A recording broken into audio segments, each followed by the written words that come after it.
There is a room at Sandringham that almost nobody talks about, and 3 days ago, Catherine was handed a key to it. When the drawer finally slid open, what was inside had been sitting untouched since before the late Queen died. Camilla was standing right there in the doorway, and sources say she did not know this room even existed, despite asking about it in different ways for over a decade. She did not say a word when Catherine lifted the first piece into the light. She did not have to. What happened in that room was not an accident, and the people who arranged for Catherine to be the one holding that key knew exactly what they were doing. That Catherine was given. 3 days before that drawer opened, a member of staff at Sandringham walked into Catherine's private office and handed her a small brass key. No ceremony, no explanation written down anywhere. Just a key and a short note that said the room was hers to open whenever she was ready. That key had not changed hands in years. Sources close to the household say it had been kept in a safe since the late Queen's death, listed in an inventory simply as personal effects, restricted. Nobody used that phrase casually inside the palace. Restricted meant exactly what it sounded like. Access required permission from a very small number of people, and for most of the past few years, nobody had asked. Catherine asked. The room itself sits in a quieter wing of Sandringham, the part most visitors never see and most staff rarely enter. It has one small window facing the gardens and a single locked drawer built into a cabinet that has probably stood there since the 1960s. Inside that drawer, according to people who have since seen the inventory, sits a collection Queen Elizabeth kept entirely separate from the formal royal archive: letters, a few pieces of jewelry that never appear in any official photograph, personal notes, some handwritten, never meant for public eyes. This was not the crown jewels. This was not anything that belongs to the state. This was personal. Hers. The kind of collection a woman keeps for herself, away from protocol, away from cameras, away from anyone who might decide it needed to be cataloged and explained to the public. So, the question that mattered immediately was simple. Why Catherine?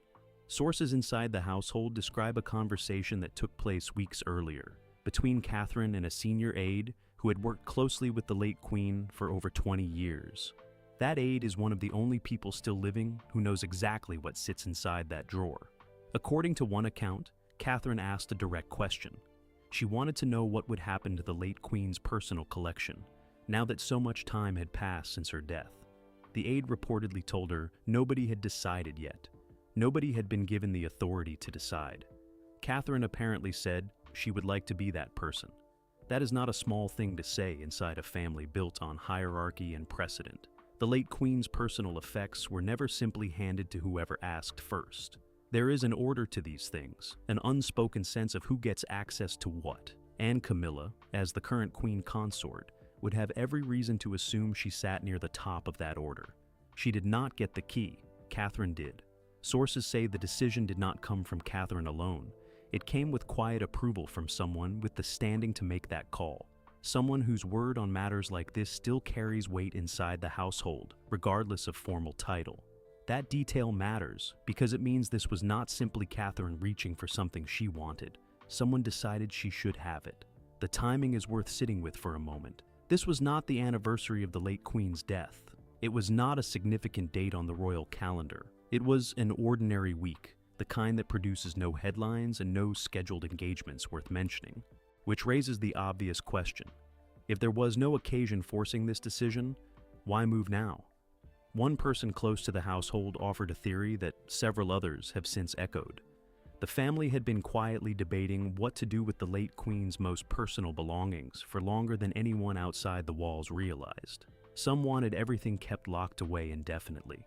Others felt it should eventually be passed down, piece by piece, to the people the late Queen would have actually wanted to have it. That debate, according to sources, had stalled for years. Nobody wanted to be the one to make the final call. And then, apparently, somebody did. Catherine walked toward that locked room with the same quiet focus she brings to most things inside the institution. No entourage, no formal announcement to staff.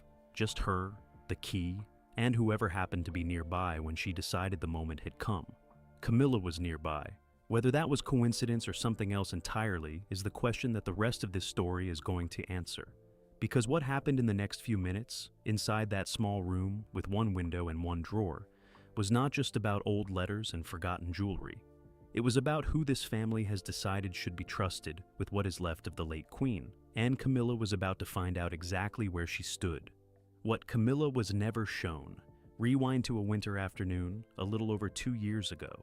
Camilla was sitting in a meeting at Buckingham Palace with 2 senior aides, going through a list of items connected to the late Queen's estate. According to someone who was in the room, she asked directly whether there was a separate, more personal collection that had not yet been accounted for.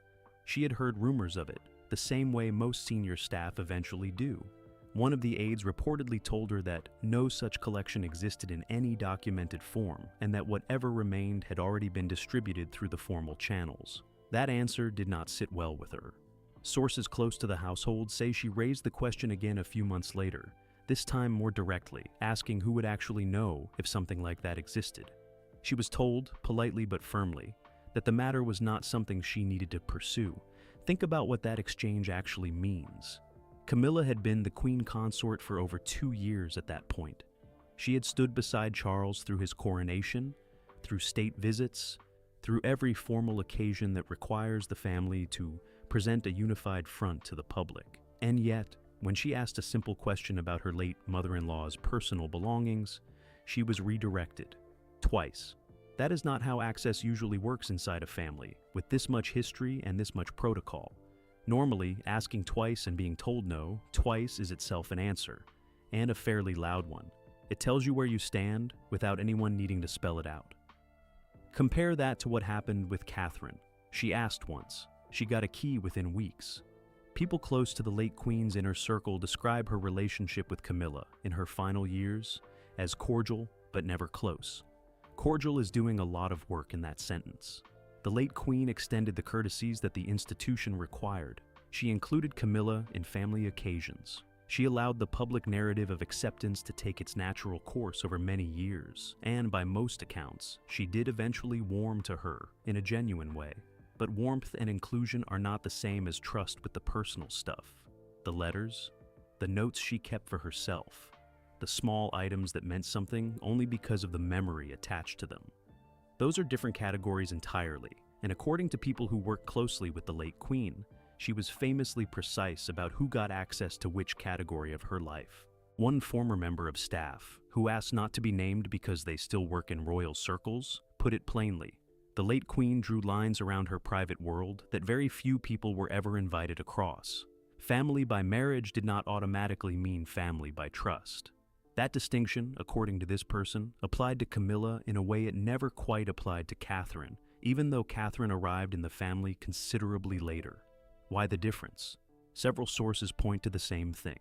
Catherine spent over a decade being observed by the late Queen at close range, through holidays at Balmoral, through quiet weekends at Sandringham, through the kind of ordinary family time that never makes it into any official record. The late Queen reportedly grew fond of her in a way that went beyond institutional approval. She saw her with the children. She saw how she handled pressure. She saw, season after season, the same steady person showing up. Camilla's path into the family was different, and everyone involved knows it. Her relationship with Charles predated the end of his marriage to Diana. The late Queen's early years of dealing with Camilla were shaped by all of that history, by loyalty to Diana, by the practical reality of an institution trying to manage a deeply public scandal. None of that simply disappears, because decades pass and titles change. So, when Camilla asked about the personal collection and was told it did not exist, what she was actually hearing, according to people who understand how this family communicates, was something closer to this. That part of her life is not yours to access. Not yet. Maybe not ever. She accepted that answer at the time, or at least she did not push past the second refusal. Sources say she mentioned it once more, in passing, to a friend outside the family, framing it as a small frustration rather than anything serious. But people who know her well describe it differently. They say it stayed with her, quietly. The kind of thing you do not bring up again, but also never fully let go of.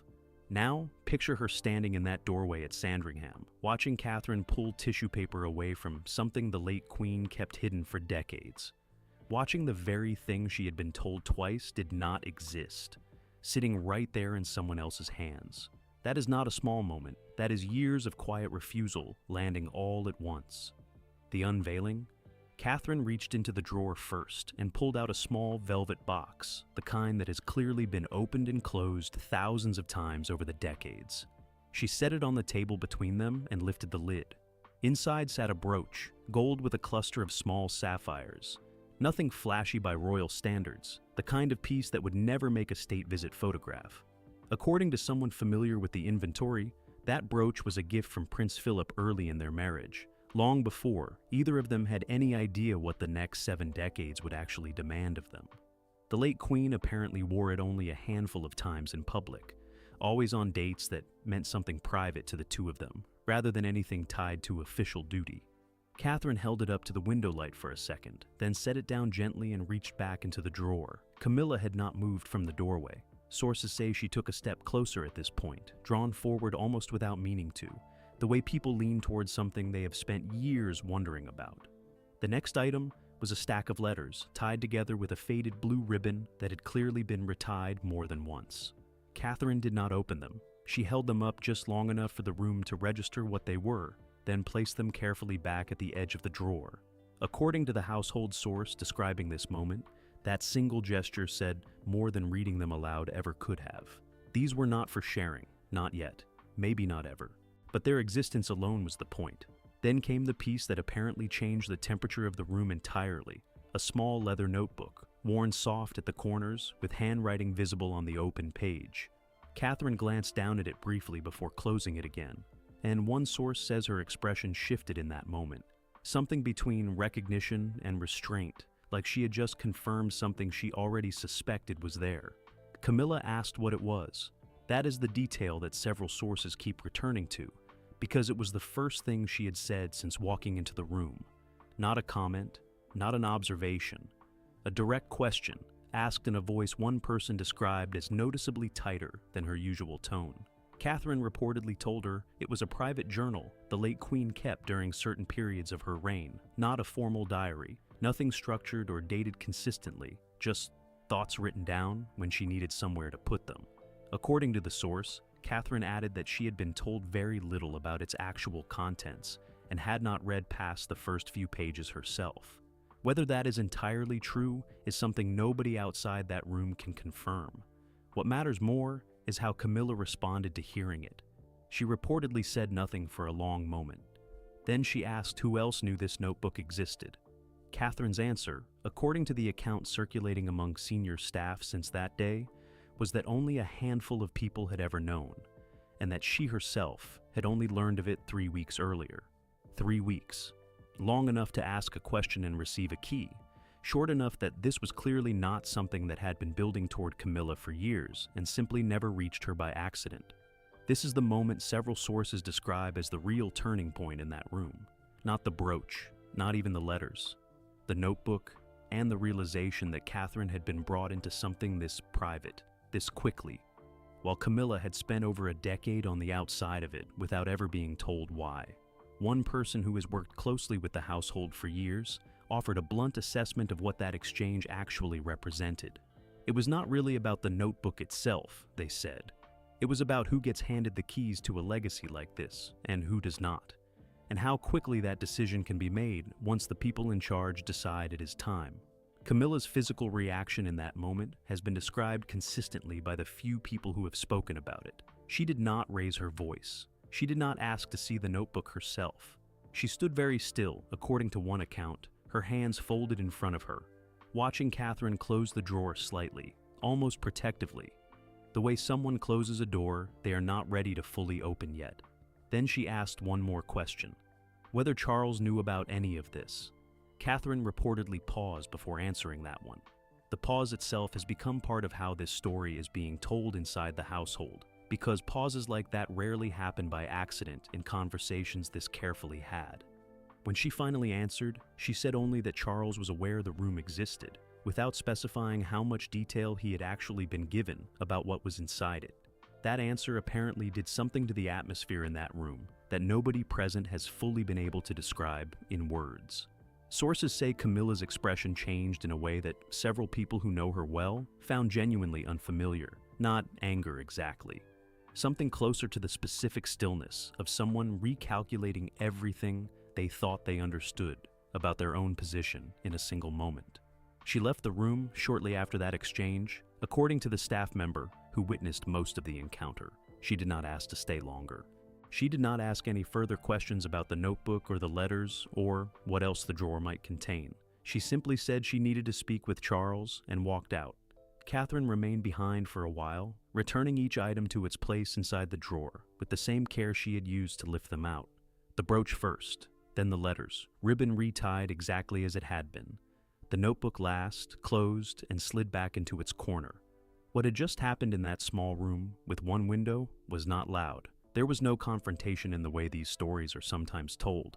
But according to everyone who has spoken about it since, something had shifted permanently in those few minutes. A decision had been made, weeks before that afternoon, about who this family trusts with what remains of the late Queen. And Camilla had just watched that decision get carried out in front of her, with no warning and no explanation beyond what Catherine chose to give her in the moment. The question of who approved. This Camilla walked straight from that room to find Charles, and according to someone close to the household, she did not wait for a convenient moment to raise it. She found him within the hour in his study, and asked him directly whether he had known about the notebook before that afternoon. His answer, according to the account that has since circulated among senior staff, was that he knew the room existed and that Catherine had asked about it. He reportedly said he had not known the specifics of what was inside, and that he had simply told the relevant aide it was fine for Catherine to look when she was ready. That phrase, fine for Catherine to look, is the one that several sources keep coming back to, because it confirms something that had only been suspected until that point. Charles was not a passive bystander in this. He gave the approval even if he did not personally hand over the key, which raises the obvious next question. Why did he say yes to Catherine and never once mention the room to his own wife? One person, familiar with how decisions like this move through the household, offered an explanation that several others have since echoed. According to this source, the request did not originate with Catherine reaching out to Charles directly. It came through a senior aide who had served the late Queen for over 2 decades, the same person who had told Camilla years earlier that no such collection existed. That detail matters enormously. It means the person managing access to this collection was someone who had already decided, long before Catherine ever asked her question, that Camilla was not going to be given the answer she wanted. When Catherine came to that same aide with the same kind of question, the response was completely different. So the real decision was not really Charles approving a request from Catherine. The real decision happened earlier, inside the relationship between that aide and the late Queen, in whatever understanding existed about who should eventually be trusted with her private things.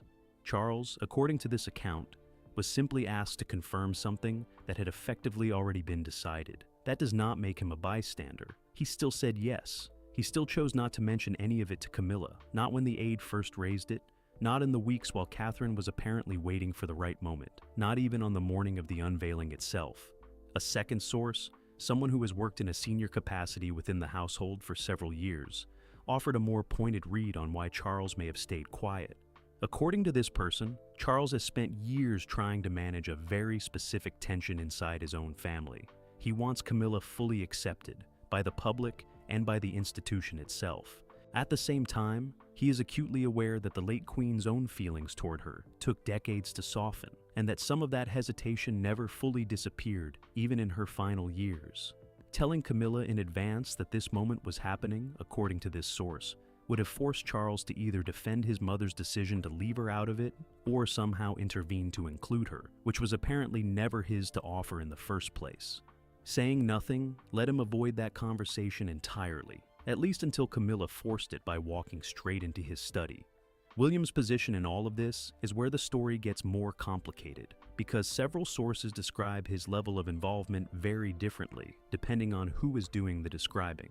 One account suggests he knew nothing until after the fact, that this was entirely something Catherine and the household had arranged between themselves. Another account, from someone closer to William directly, suggests he was aware in general terms that Catherine had been given access to something significant, though not necessarily the specific contents or the exact timing. What nobody disputes is that William did not raise any objection once he learned what had happened. According to one person familiar with the couple's conversations, his reaction when Catherine told him about Camilla's reaction in that room was notably calm, almost matter of fact, as though the outcome did not surprise him in the slightest. That calm reaction is itself worth sitting with.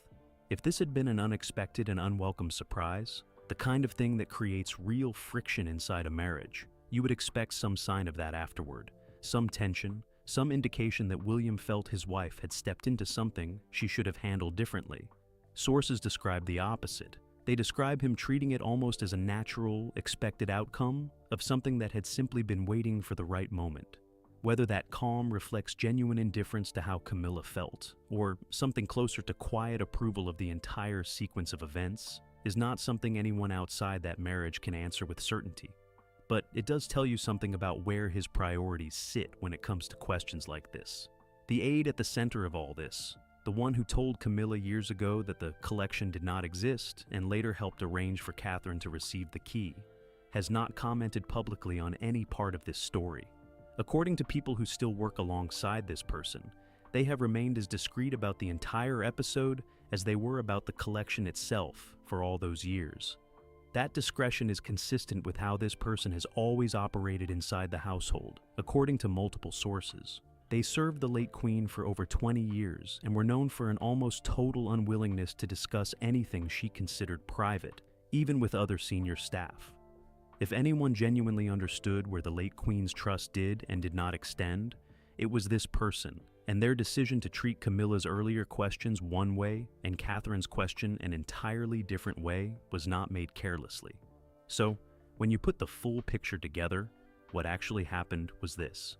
A trusted aide who knew the late Queen's wishes better than almost anyone alive decided, at some point, that Catherine should eventually have access to this collection. Charles confirmed that decision when asked, without informing his wife. William was told only the broad outline and reacted with something close to acceptance once the details became clear. Camilla was the only person in this entire chain who found out everything secondhand after the fact, standing in a doorway, watching it happen in real time.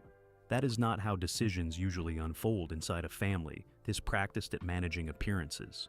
Usually everyone who matters is briefed in advance, consulted, given the chance to weigh in or at least prepare.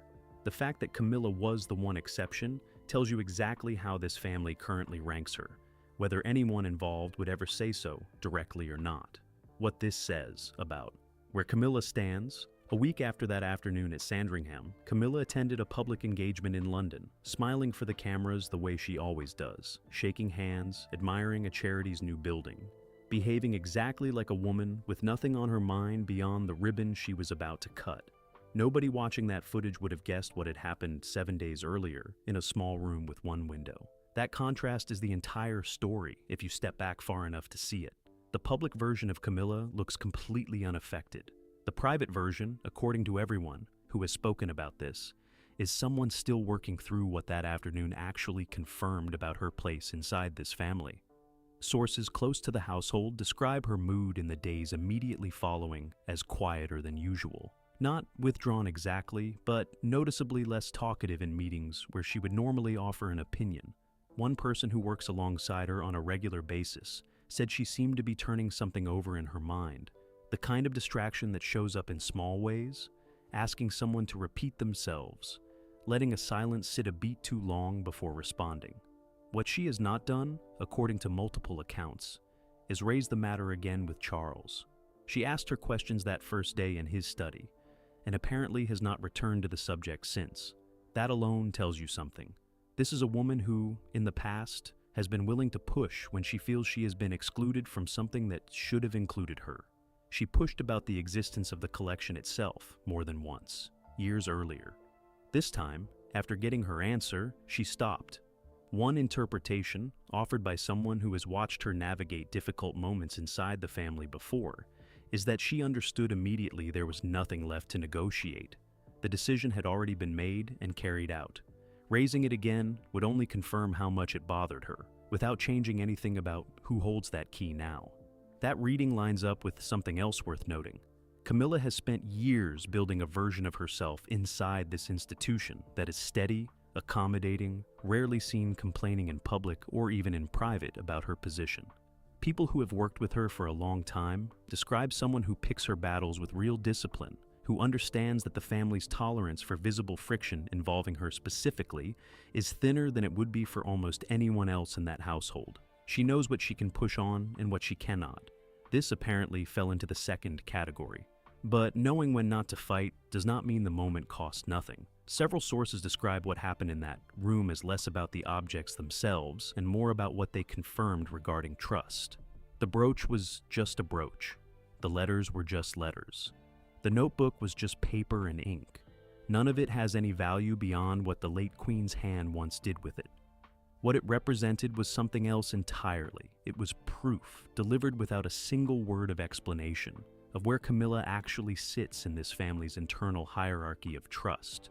More than 2 years into being Queen Consort, more than 2 decades into her relationship with Charles, she is included in the public version of this institution completely.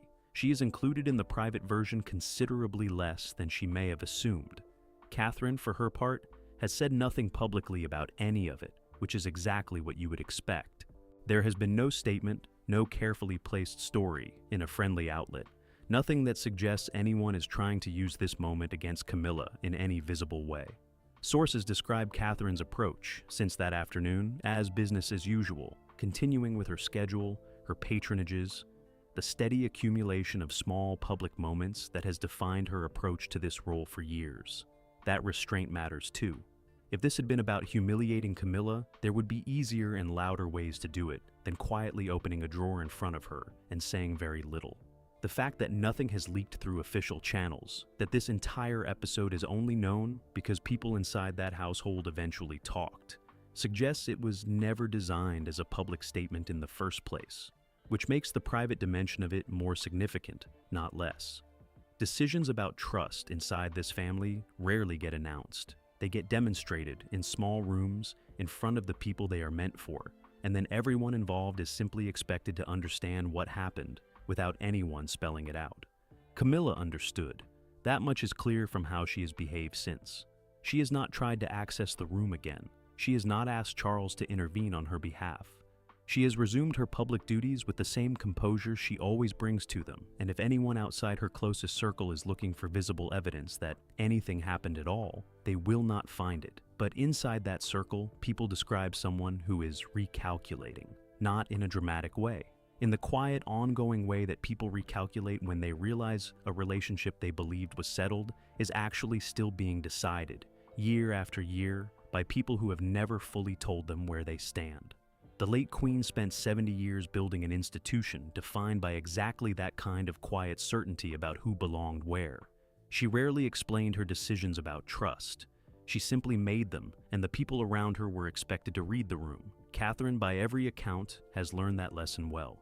She did not need a public announcement to make her position clear. She needed one drawer, one key, and a few minutes with the door open.